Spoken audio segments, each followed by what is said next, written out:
Smart phone అనేది ఇప్పుడు లైఫ్లో ఒక భాగంగా మారిపోయింది. స్మార్ట్ ఫోన్ వల్ల మనిషి జీవితంలో ఎన్నో బెనిఫిట్స్ ఉన్నాయి. ప్రస్తుతం అన్ని పనులు డిజిటల్గానే సాగుతున్నాయి. స్మార్ట్ ఫోన్ వల్ల మనిషి జీవితం ఎంతో సులభతరంగా మారిపోయింది. అయితే స్మార్ట్ ఫోన్తో లాభాలు ఎన్ని ఉన్నాయో నష్టాలు కూడా అన్నీ ఉన్నాయి. ముఖ్యంగా స్మార్ట్ ఫోన్ని ఎంతో తేలిగ్గా హ్యాక్ చేస్తారు. అలా హ్యాక్ అయితే మీ డేటా, ఫోటోలు మాత్రమే కాకుండా మీ అకౌంట్స్లో ఉన్నటువంటి నగదు కూడా పోతుంది. అందుకే తమ ఫోన్ హ్యాక్ అయిందా అనే అనుమానాలు ఎక్కువగా వస్తూ ఉంటాయి.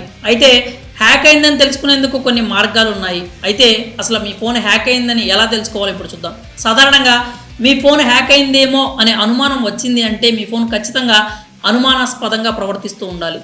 మీ ఫోన్ హ్యాక్ అయిందని చెప్పే మొదటి సూచన మీరు ఇన్స్టాల్ చేయని కొన్ని యాప్స్ మీ ఫోన్లో కనిపిస్తూ ఉంటాయి. అంతేకాకుండా ఫోన్ బ్యాటరీ ఫాస్ట్గా డ్రైన్ అయిపోతూ ఉంటుంది. సాధారణంగా కంటే కూడా ఎంతో ఫాస్ట్గా బ్యాటరీ డిశ్చార్జ్ అయిపోతూ ఉంటుంది.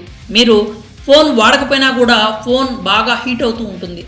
ఒక్కోసారి ఫోన్ వాడుతున్నప్పుడు హ్యాంగ్ అవుతూ ఉంటుంది. మీ ప్రమేయం లేకుండానే యాప్స్ ఓపెన్ అవ్వడం, ఫోన్ నుంచి కాల్స్ వెళ్తూ ఉండడం జరుగుతూ ఉంటుంది.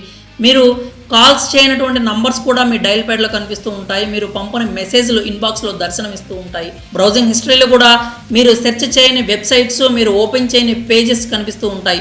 మీకు సంబంధం లేకుండానే స్క్రీన్ లాక్, యాంటీవైరస్ వంటివి డిజేబుల్ అవుతూ ఉంటాయి. ఈ లక్షణాలను బట్టి మీ ఫోన్ హ్యాక్ అయిందని చెప్పొచ్చు. అయితే ఫోన్ హ్యాక్ అయిందని తెలిసిన తర్వాత ఏం చేయాలి? మీ ఫోన్ హ్యాక్ అయిందని అనుమానం వస్తే ముందుగా మొబైల్ డేటా, వైఫై కనెక్షన్ ఆపేయండి. అలా చేయడం వల్ల మీ ఫోన్ మీద హ్యాకర్కి ఉండేటువంటి పట్టు అనేది తగ్గుతుంది. మీ ఫోన్ నుంచి ఏమైనా ట్రాన్సాక్షన్స్ చేయాలంటే ఆటంకం ఏర్పడుతుంది. అంతేకాకుండా మీ కాంటాక్ట్స్లోనే అందరికీ కూడా ఈ విషయాన్ని తెలియజేయాలి. మీ నంబర్ నుంచి ఏమైనా లింక్స్ కానీ లేకపోతే యూఆర్ఎల్స్ కానీ వస్తే వాటిని అస్సలు ఓపెన్ చేయకండి అని వారిని ఒకసారి హెచ్చరించాలి.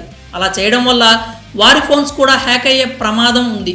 మీ ఫోన్లో ఉన్న అనుమానాస్పద, మీరు డౌన్లోడ్ చేయని యాప్స్ ఏమైనా ఉంటే వాటిని వెంటనే డిలీట్ చేయాలి. ఫోన్లో ఉన్నటువంటి యాంటీవైరస్ని రన్ చేయాలి. మంచి యాంటీవైరస్ లేకపోతే ట్రస్టెడ్ పోర్టల్ నుంచి ఒక మంచి యాంటీవైరస్ని డౌన్లోడ్ చేసుకోవాలి. ఆ తర్వాత మాల్వేర్ ఏమైనా ఉందా అని సెర్చ్ చేసుకోవాలి. అంతేకాకుండా ఏపీకే ఫైల్స్ని డౌన్లోడ్ చేయడం కూడా మానుకోవాలి. వాటి వల్ల కూడా మాల్వేర్ వచ్చే ప్రమాదం అయితే ఉంటుంది.